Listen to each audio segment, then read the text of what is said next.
I'm Bill Murray, and this is Christopher Norris. We're from 12 Ronnies, which is www.12ronnies, like it says on the screen there, .com.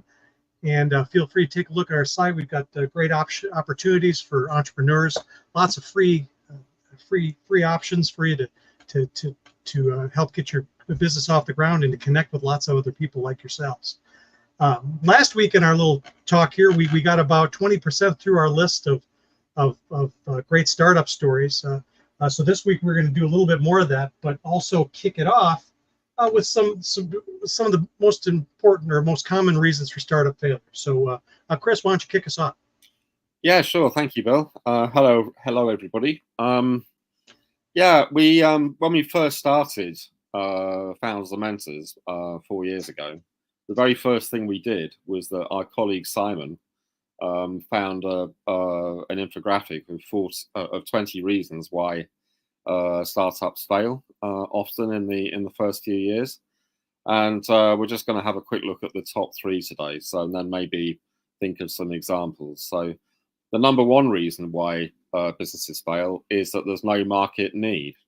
So, Bill, can you think of anything that or any companies that where that's been a high-profile failure? Yeah, no market need. The one that came to the top of my head was the Segway vehicle. You still see these around, but usually it's if you take a guided tour of someplace, and so there'll be a bunch of tourists on Segways. But the founders of that company saw a future kind of like the Jetsons, where everybody was going to be moving around on these things, but it really never came to fruition because I'm not sure all the reasons, but I think cost was one of them, and practicality, weight, and some other things like that. So that's the one that comes to the top of my head. Didn't the founder, it went wrong or something, and he drove one off a cliff? I think that was that was one of the big problems. You couldn't control them properly. Yeah, although I don't think they fly. I was in Washington D.C. Once going around the Smithsonian, and I think they had some public Segways there. That was the only place I ever actually saw them. So yeah. Another example I can think of is a similar kind of thing. Back in the 1980s, there was this famous entrepreneur tech guy called Clive Sinclair, and he invented this thing called the Sinclair C5, which was like a very, very tiny motorbike. If you imagine an electric car, but you shrank it down to an absolute miniature size, then you'd get one of these things. And the problem was they went at about 10 miles an hour on the road, and nobody could see you, so they were really dangerous. So nobody bought those either. So yeah, it was ahead of its time. I think it was supposed to be like the first electric car back in the 1980s, and it just nobody wanted it. So yeah. Okay, the second one, the big reason is that companies essentially run out of petty cash. It's not investment cash. It's more that they run out of money just to keep going. And I wonder whether you've got any examples of that, Bill. Well, some of those I think of sort of the colossal failures back from 20 years ago. Pets.com. They ran out of money trying to figure out their business model. So last week we talked about the difference between a startup and a company. Startups are there to discover that scalable, repeatable business model. And Pets.com never figured out the very simple piece of it, which was shipping. They couldn't sell the product at a price that made the shipping possible for people to be able to want to do it. So, and that was investor money, but that was all their money, and they just couldn't do it. They scaled a company without solving the biggest problem in front of them. Yeah. I'll just add a personal one actually that doesn't come in my notes later on. But when I was running a freelance editorial business 25 years ago, what I had to stop that because I hadn't realised that in the second or third year of paying tax in the UK in those days, you had to pay the next year's tax as well as this year's tax, and I didn't have the money. So essentially that was the end of that business. Yeah, maybe sometimes it's not necessarily your fault. It's that you don't necessarily know what the rules are, or the rules change under your feet, and that can be a problem sometimes. Okay, and the last of the top three reasons, I'll give you the percentages in a minute, is that you don't have the right team of co-founders. Maybe they fall out, or maybe they've got different visions, or again, Bill, have you got any examples of those? Well, the story you just shared, was a little bit of that, because you kind of bootlegging, or not bootlegging, bootstrapping it yourself, like you didn't have that accountant person on the team Right. that could have warned you ahead of time. But I think of a couple of them, FTX, particularly famously, worldwide famously, and gone to jail famously, Sam Bankman-Fried and his gang. I mean, quite honestly, they were a bunch of kids who really didn't have any business running a company like this, and because of that, they didn't have the basic skills required. Number one, to avoid or to resist temptation when they were tempted to do something that wasn't a good business practice. We all know what that was. And then number two, to fix the problems that came up from that temptation. They simply didn't have it. I mean, they were just a bunch of kids who said, "Hey, wouldn't it be cool if we ran a company like this?" Well, that does not make you qualified to do so. How about you, Chris? I think you had one too. The other example we thought of was Theranos, the Elizabeth Holmes startup, where essentially she got ahead of her skis with what an amazing health solution this Theranos thing was, when they didn't have the scientific backup. And then I guess when you get in too deep, you just keep digging, don't you? And eventually it gets to be such a big hole that you're getting yourself into legal problems. And she's currently serving at the state prison, isn't she, or wherever she is? They'll probably let her out relatively soon on good behavior, but that's where she is at the moment. So. Yeah, it's all part of that. I have a rule of thumb is when I talk to someone and they say, "Wouldn't it be cool if you're starting your startup that way?" I'm out. That's never a way to start it out. So yeah, having those people, and like you said, they keep digging the hole deeper. It's because they don't have the skills to climb out. The only skill they have is to dig deeper, and that's just the death spiral. Okay, and I'll just give you the percentages for those failures before addressing a question that we've just got in. Just to say that of all these top three reasons, 42% of businesses that fail do so because there's no market need. 29% of businesses that fail run out of cash, and 23% of businesses fail because they don't have the right team in place when they launch. So I'm just bringing on board a question that we've had, and I'm just reading it aloud. So, is there anywhere you can recommend a checklist of things to do before you start a business to avoid a lot of these failures? So, Bill, do you have any quick thoughts on? Well, yeah. So we've got our top three reasons for failure there. So let's just address them in order. Number one, no market need. Learn first, build last. Ran out of cash. Don't build expensive prototypes, and don't do the expensive stuff at the beginning. Do the cheapest possible things at the beginning to validate or invalidate your riskiest assumptions. Yeah. And then not the right team. Make sure you have a co-founder. Make sure you have the right knowledge on board to learn your way to that scalable, repeatable business model. Yeah, what I would say, I mean, this question's come from Simon. What I would say is that Simon, as I said back in the day, wrote a blog post which you can find at Founders and Mentors in the community. So if you just search for his Friday feature blog post about reasons for failure, then you'll see all 20. And I guess the checklist for doing things differently is to make sure that you don't fall into these traps. So yeah, and I guess what we'll also do is if we think of anything else which is a checklist, which is the antidote to these failures, then we can add it as a link under the post when we after the session. Yeah, and a couple of great tools along those lines are, number one, the Lean Canvas, Ash Maurya's Lean Canvas, and then the Business Model Canvas by Alex Osterweiler. those two are like checklists in a bulletin board form. Hey, you have to cover all of these things before you have a scalable, repeatable business model. And there's no way around it. If you don't fill out those things, if you skip something, you will fail, because the things are there for a reason, and they've stood the test of time. So using those tools and using that as your discipline is the thing that's reminding you, hey, I have to fill out all these boxes before I do the fun stuff of marketing and spending somebody else's money and bringing a product to market that may or may not be of interest to anyone. So.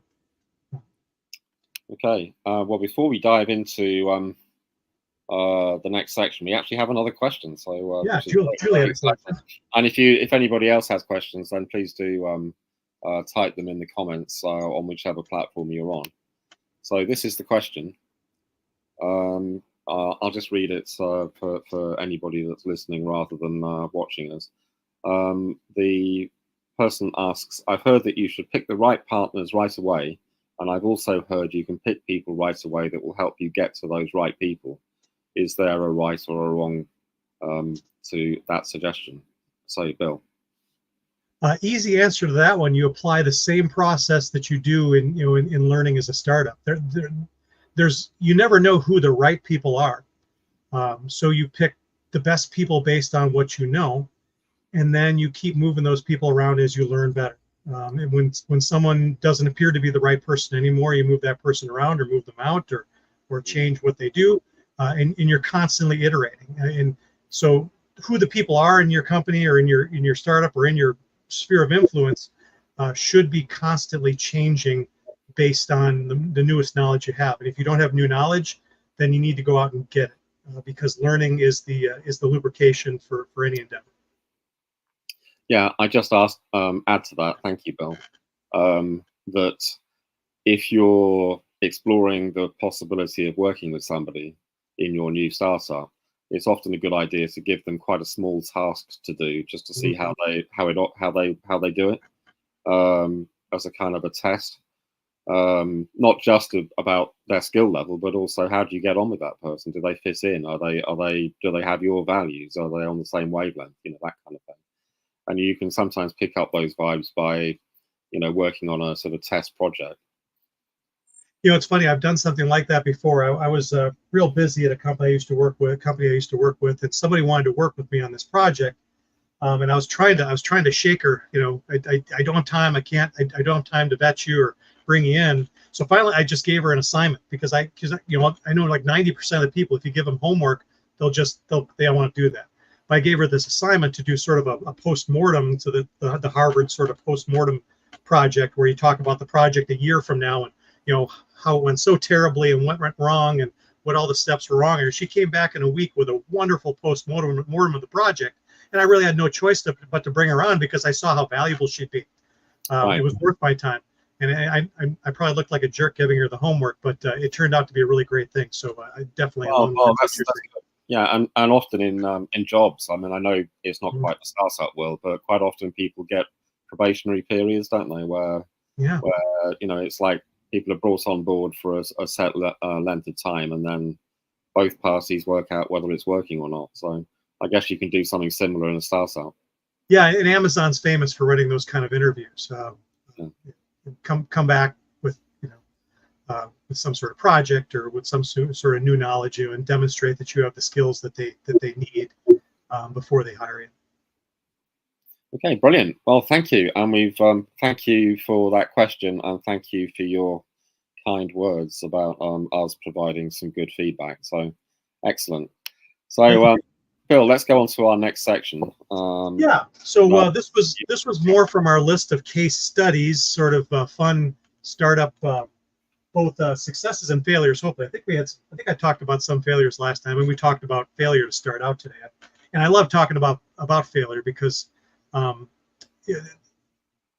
people use the word failure anytime you're unsuccessful doing something, but I don't like that in the entrepreneurial world. Really, to me, the only failure that exists is when you do something and you either did it too expensively or you didn't learn anything from it. Everything else is success. The old saying that what's his name, Thomas Edison didn't fail 500 times. He found 500 ways of not doing things. And and that's exactly what should be happening, both for entrepreneurs or even people inside companies that are trying to build new products and drive new value. So, but I had on my list here, I had Airbnb is an interesting story, because early on, I think last time we talked about the cereal that they raised $50,000 making commemorative breakfast cereal. But really, the key moment for them is when they tested their riskiest assumption, which was a stranger will come stay in our home with us. It was him and his roommate living, they're in like a 2-bedroom apartment in San Francisco.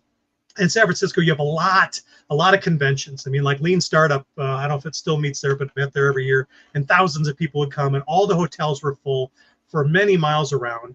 And so in this sort of crucible, they started thinking about Airbnb. And so they said, okay, well, let's just see if somebody will stay with us. And so they put an advertisement out. Hey, we've got an air mattress if anybody wants to stay here during the whatever convention. And what's great is they got a really great signal. They got a lot of nibbles, and the first person that got in there was actually a single young woman. And I don't know about you, but I mean, I wouldn't want my daughter doing this, but the signal from a single young woman, yes, I will come stay with two male strangers in their home, is a pretty big signal that this is something that's solving a big problem for people.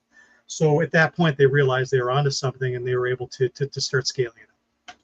Yeah, I have a non-real world example of this.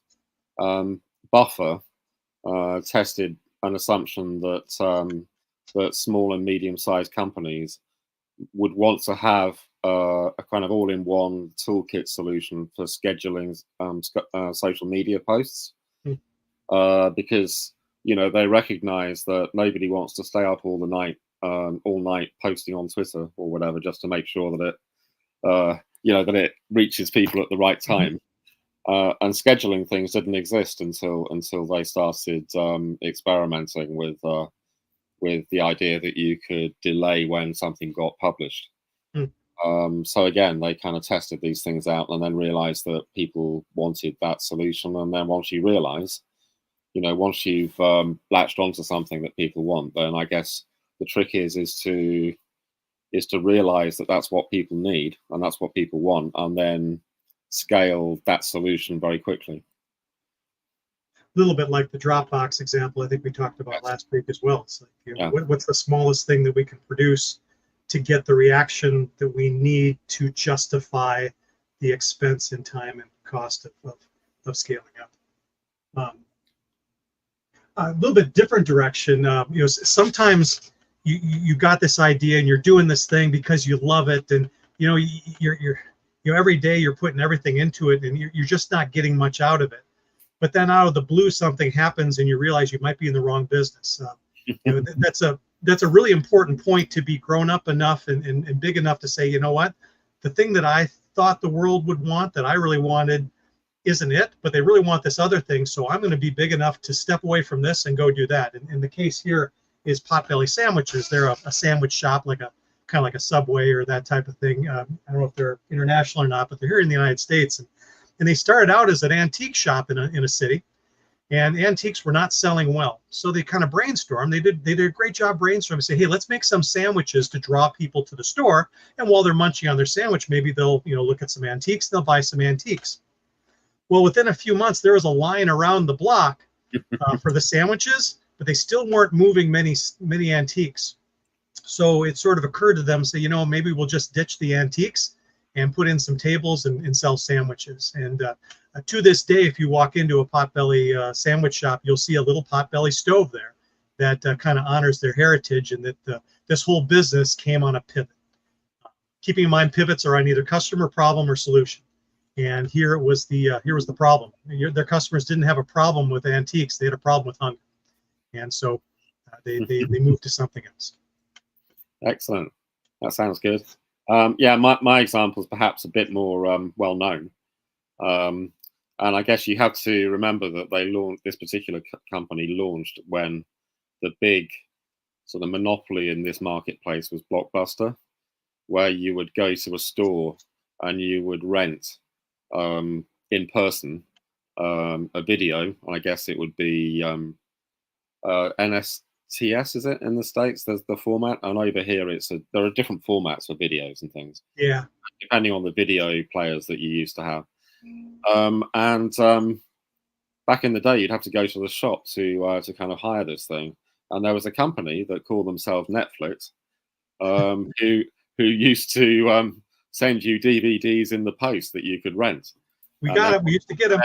And then once you'd watched the film, you could send it back in the post, and that would seem to be a lot more convenient than having to, jump in your car or walk down the road to your nearest Blockbuster to go and talk to somebody in a shop. And of course, DVDs became less prevalent. I mean, the whole online revolution, digital media coming along, and so.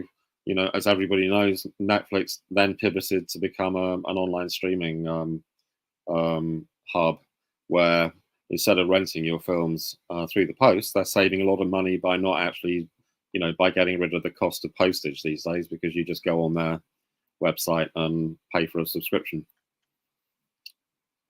Ironically, late in the game, Blockbuster had the opportunity to buy Netflix, and they really. They did, at least somebody told me that, and they didn't see the value in streaming video. They just didn't see it. But that's the thing. High-speed internet wasn't quite a big thing yet, so it's hard to see it when there was no highway for it to drive on, which is interesting. I think there are lots of examples of that, aren't there? There's I think at one point was it Apple had the opportunity to buy Microsoft PCs or something, didn't they? And closer to home for me, I used to work for a company called Charles Letts & Co. I don't know whether you've got Letts Diaries in America, Bill, but it's a brand over here which is like, there was a guy called Charles Letts who was a soldier in the Napoleonic Wars at the Battle of Waterloo, and he spotted that people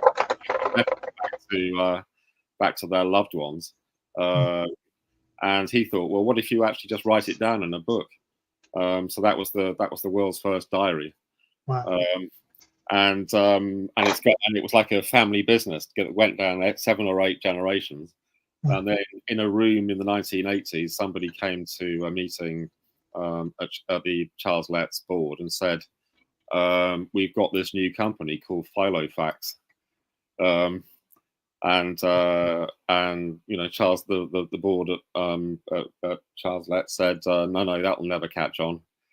And of course, Filofax became a big thing for a while. I mean, obviously, it's gone away again now. But that was where, I don't know whether people remember, but you could write things down on a piece of paper, but then you could open up your Lever Archfile thing and take out that bit of paper and replace it with a new piece of paper. So you didn't have to keep replacing your diary every year. You could just put some new paper in your leather-bound gizmo. So I don't know whether you ever had those, Bill. Filofax. Does that ring a bell? I don't know. Maybe no. Okay, maybe it was probably called something else in the States. I mean, I'll have to look that up. Yeah. Yes. And we've had a nice piece of feedback from somebody in the audience that somebody's niece works for Potbelly. Oh yeah, Julie said that. Yeah. So that's cool. Yeah, they make a good sandwich. I've been there, but the location nearest to me moved, so I don't know where they are now. Is it actually pork, or is it just any old type of sandwich? It's what? Potbelly suggests that it's kind of pork belly, but I don't know. That's what I thought. I thought it's like, is it like a fat sandwich sort of? Yeah. No, it's just it's the Potbelly stove. It's not. Right. It's a fairly standard. It's a good sandwich, but it's a fairly standard sandwich. It's just it's the Potbelly stove. So, okay. Yeah.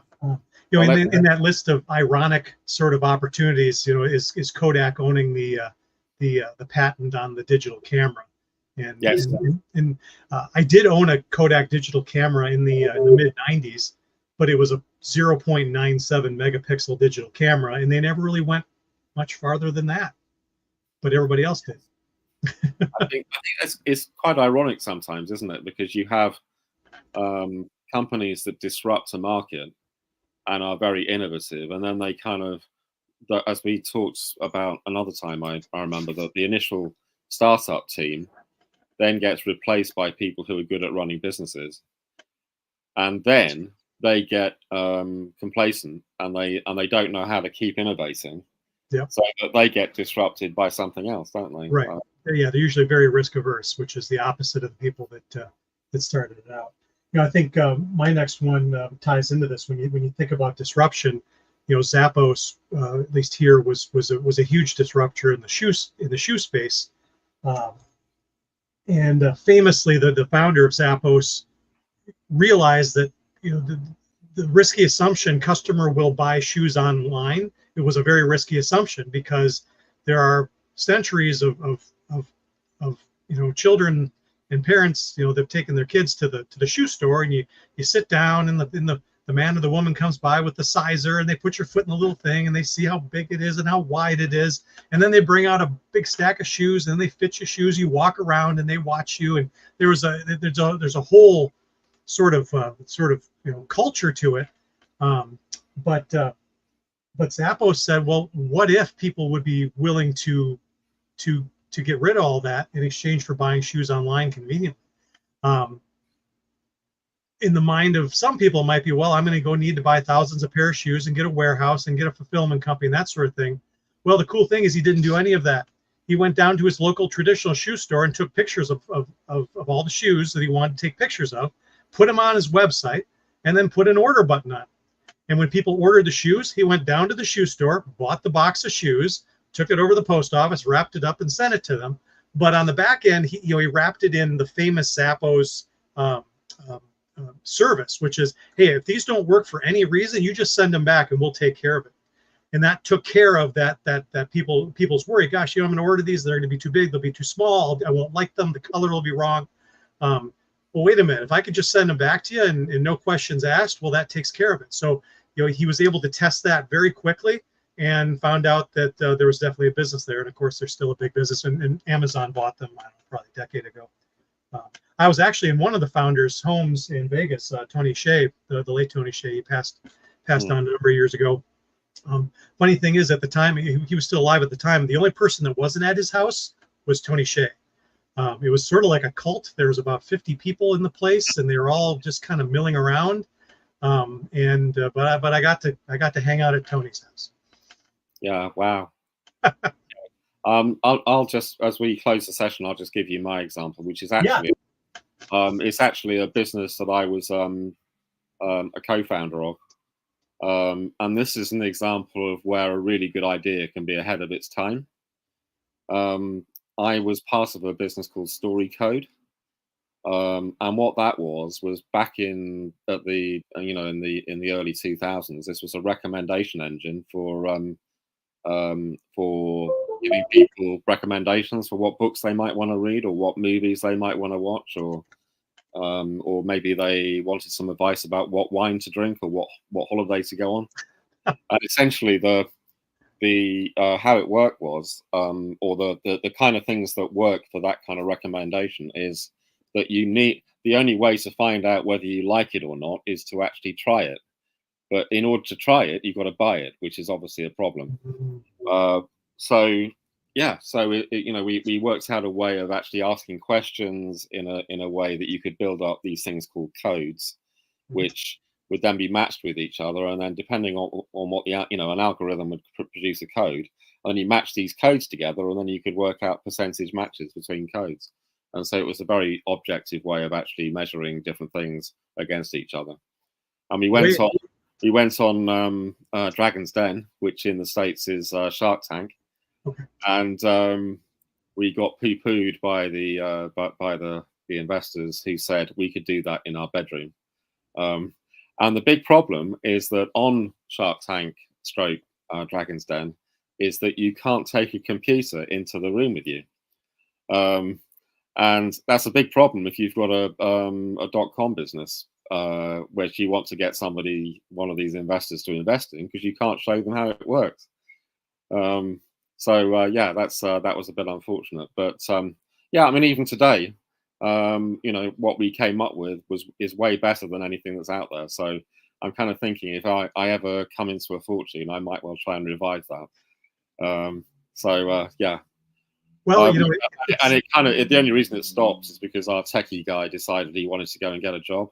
So I guess we were an example of running out of cash, I suppose. You know. But yeah, so we've reached the end of our half an hour. So Bill, is there anything else you'd like to say? No, it just sounds like you're way ahead of your time because recommendation engines are so big that Netflix has been doing that. If you like this movie, you'll like this TV show, and of course with AI now, there'd be probably another layer for you to look at your product and what happens. Totally. I mean, if I did revive it, then it would totally there'd be some kind of AI solution. Yeah. Because one of the problems, I guess, was that this process of creating the code took 2 or 3 minutes. Yeah. So if you could generate ththese codes in a second or two, then that would be brilliant, wouldn't it? So absolutely. Cool. Well, yeah, this is a great session.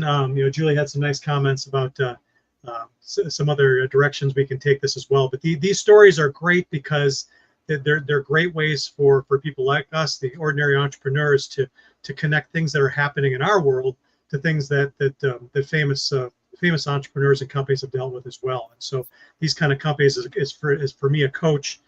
These stories help me help teams to solve problems by sharing how other teams have done the same thing. So please check us out at 12righties.com. Thank you so much, Chris, for your stories. And we'll be here again next week. I've got one last thing that I'm going to show. Sure. Just so, because we've had some suggestions, maybe from Julie, as to things that we can do on other shows and other times. So I'm just going to bring those on very quickly and then take them off again. So here's a segment that's been suggested. Something I came up with but didn't follow through with and is now really, really successful. So I guess that might be quite interesting to have a look at. And the other one, which I guess might also be Julie that's suggesting this, is instead of how I built this, how did I miss this? Or, I like that one. or kind of, I had that idea 5 years ago, but I didn't do anything about it, sort of thing, I guess. Yeah, I love How I Built This. That's one of my favorite shows. So How I Missed It is great too. So it shouldn't be taboo to talk about our failures, because from our failures come our next successes. So anytime we talk about failure, it should build us up, just like when we talk about success. And thank you for making those suggestions. And just to anybody else in the audience, before we finally go, if anybody has any suggestions about things that they'd like us to talk about in these sessions, then please do, put those in the comments next time, or even before the show. You can leave comments there, about things that you'd like to see another time, and we'd be more than happy to cover those topics. So Absolutely. Thank you very much. Thank you, Bill. Thank you. Thank you, everybody that came, and see you all next time. See you next time. Yeah, bye-bye.